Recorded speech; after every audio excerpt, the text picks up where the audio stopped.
ছোট বাচ্চার attention span কম, সে টেবিলে বসবে না, পড়বে না, লিখবে না, লেগেই রয়েছে। এই টাইমটাকে কিভাবে সামাল দেওয়া যাবে?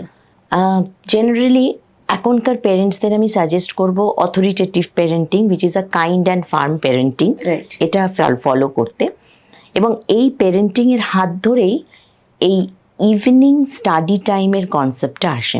আচ্ছা। আমাকে বড় স্কুলে যেতে হবে, আমাকে বড় স্কুলে নতুন জিনিস লার্ন করতে হবে।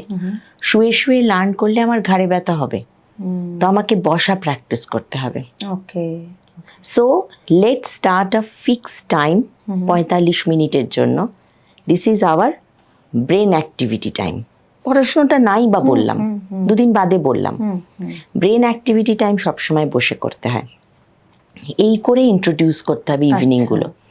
মা বাবা যদি কর্মব্যস্ত হন, সেক্ষেত্রে কোনো প্রফেশনাল কাউকে, মানে টিউটার, হোম টিউটারকে তিনি আসবেন, টেবিলেই বসবেন, এবং ওই 1 ঘন্টায় অন্তত 5টা অ্যাক্টিভিটি করাবেন মজা করে করে।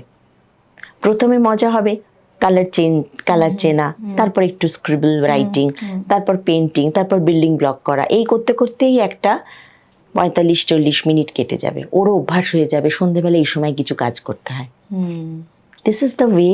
রুটিনের মধ্যে একটা ফেলার চেষ্টা করা। রুটিন ছাড়া হবে না। আয় বসি রাত 10টার সময়, হয় না, রাইট, কখনো হয় না।